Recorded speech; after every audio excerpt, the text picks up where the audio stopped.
नमस्ते दोस्तों, स्वागत है आपका एक और धमाकेदार और माइंड ब्लोइंग वीडियो में। आज हम बात करने वाले हैं एक ऐसे टॉपिक पर जो हर डिफेंस एंथुजियास्ट और क्यूरियस माइंड को एक्साइट करता है, रूस के AMCA फाइटर जेट्स। हाँ, आपने बिल्कुल सही सुना, AMCA जो एक 5th generation stealth fighter jet है और इसके बारे में इंटरनेट पर ढेर सारे सवाल उठ रहे हैं। रूस के पास कितने AMCA जेट्स हैं? क्या ये जेट्स सचमुच एग्जिस्ट करते हैं? और इनका इंडिया के साथ क्या कनेक्शन है? ये वीडियो इतनी इन्फॉर्मेशन से भरी है कि आप लास्ट तक स्टक रहने वाले हैं। तो चलिए बिना टाइम वेस्ट किए स्टार्ट करते हैं और इस मिस्ट्री को अनकवर करते हैं। सबसे पहले ये समझना जरूरी है कि अमका आखिर है क्या। अमका का फुल फॉर्म है एडवांस्ड मीडियम कॉम्बैट एयरक्राफ्ट और ये एक 5th generation stealth fighter jet है जो स्टेल्थ, सुपर मैन्यूवरेबिलिटी और एडवांस टेक्नोलॉजी का परफेक्ट कॉम्बो है। लेकिन यहाँ एक बड़ा ट्विस्ट है, अमका असल में इंडिया का इंडिजिनियस प्रोजेक्ट है, जिसे DRDO और हिंदुस्तान एरोनॉटिक्स लिमिटेड डेवलप कर रहे हैं। जी हाँ, ये इंडिया का अपना प्रोजेक्ट है, रूस का नहीं। तो फिर सवाल उठता है कि रूस के पास अमका कैसे और क्यों हो सकता है। इस सवाल का जवाब हम आगे देंगे, लेकिन एक बात क्रिस्टल क्लियर है, एज ऑफ नाउ रूस के पास कोई अमका जेट नहीं है, क्योंकि ये प्रोजेक्ट अभी इंडिया में डेवलपमेंट फेज में है और 2035 से पहले ऑपरेशनल होने की उम्मीद नहीं है। अब आप सोच रहे होंगे कि अगर अमका इंडिया का प्रोजेक्ट है तो रूस के साथ इसका क्या कनेक्शन? असल में कंफ्यूजन का मेन रीजन है रूस का 5th generation fighter jet Sukhoi Su-57, जिसे कई बार गलती से अमका के साथ जोड़ दिया जाता है। Su-57 रूस का अपना स्टेल्थ फाइटर है और ये दुनिया के टॉप टियर फाइटर जेट्स में से एक है। रूस ने इस जेट को इंडिया को ऑफर किया है और इस ऑफर में एक बड़ा ट्विस्ट है। रूस ने कहा है कि वो Su-57 का सोर्स कोड, टेक्नोलॉजी ट्रांसफर और इंडिया में प्रोडक्शन का पूरा हक दे सकता है। ये एक गेम चेंजर डील हो सकती है, क्योंकि ऐसा ऑफर ना तो अमेरिका अपने F-35 के लिए देता है और ना ही फ्रांस ने अपने रफाल के लिए दिया। लेकिन सवाल यह है, क्या इंडिया ये डील एक्सेप्ट करेगा या अपने अमका पर फोकस करेगा? जब बात रूस के फाइटर जेट्स की हो रही है तो ये जानना जरूरी है कि रूस के पास कितने 57 जेट्स हैं, क्योंकि यही वो जेट हैं जिसे AMCA के साथ कंफ्यूज किया जा रहा है।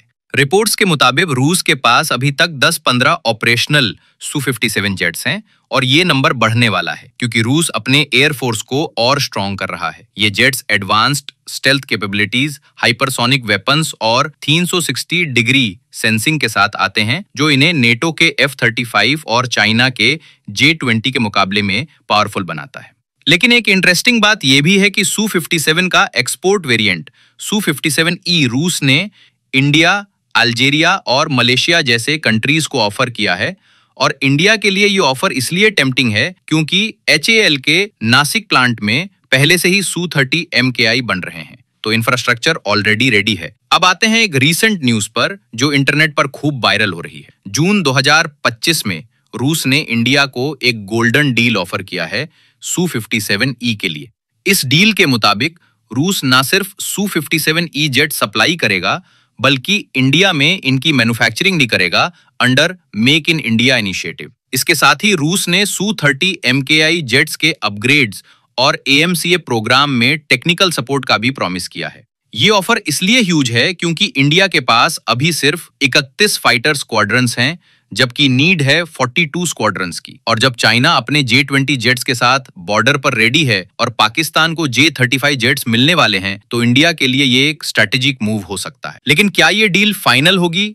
ये सवाल अभी भी हवा में लटक रहा है। अब थोड़ी बात इंडिया के एमका की। इंडिया का एमका प्रोजेक्ट एक 25 ton twin engine stealth fighter है जो internal weapons bay, diverterless supersonic intake और 1500 किलोग्राम पेलो कैपेसिटी के साथ आएगा। लेकिन ये जेट अभी डिजाइन और डेवलपमेंट फेज में है और इसका फर्स्ट फ्लाइट 2029 तक और प्रोडक्शन 2034-35 तक एक्सपेक्टेड है। तब तक इंडिया को अपने एयरफोर्स के गैप को फिल करना है और यहीं पर रूस का Su-57E ऑफर आता है। रूस ने कहा है कि वो एमका प्रोग्राम में भी टेक्निकल असिस्टेंस दे सकता है, जो इंडिया के लिए एक बड़ी बात। लेकिन कुछ एक्सपर्ट्स जैसे farmer IAF chief RKS Bhadauria कहते हैं कि इंडिया को इंपोर्ट्स पर डिपेंड करने की बजाय एमका पर फुल फोकस करना चाहिए। क्या इंडिया रूस के साथ जाएगा या अपने इंडिजिनस पाथ पर चलेगा? ये एक $1 बिलियन सवाल है। लेकिन दोस्तों, हर बड़ी डील के साथ कंट्रोवर्सीज भी आती हैं। Su-57 के बारे में कुछ डाउट्स हैं। कुछ एक्सपर्ट्स कहते हैं कि इसकी स्टेल्थ कैपेबिलिटीज F-35 या J-20 जितनी एडवांस्ड नहीं है। इंडिया ने 2018 में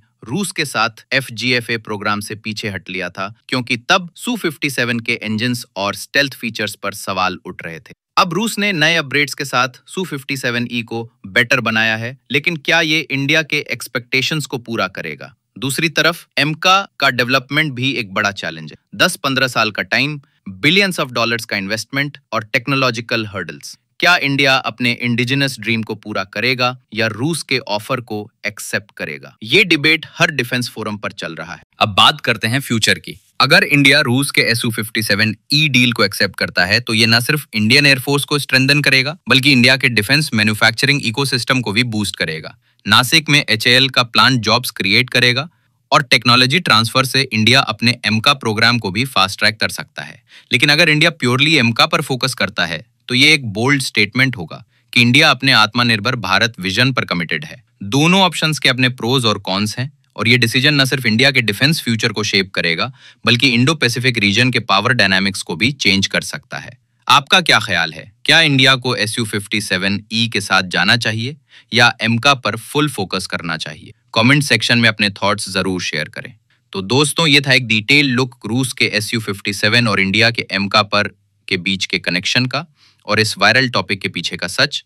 रूस के पास एमका जेट्स तो नहीं है, लेकिन उनका Su-57E ऑफर इंडिया के लिए एक बड़ा गेम चेंजर हो सकता है। ये वीडियो आपको कैसा लगा? अगर आपको ये इन्फॉर्मेटिव लगा तो लाइक बटन दबाना ना भूलें, चैनल को सब्सक्राइब करें और बेल आइकन प्रेस करें ताकि आपको ऐसी ही एक्साइटिंग अपडेट्स मिलती रहें। और हाँ, कमेंट में बताएं कि आपको लगता है इंडिया का नेक्स्ट स्टेप क्या होना चाहिए, Su-57E या एमका।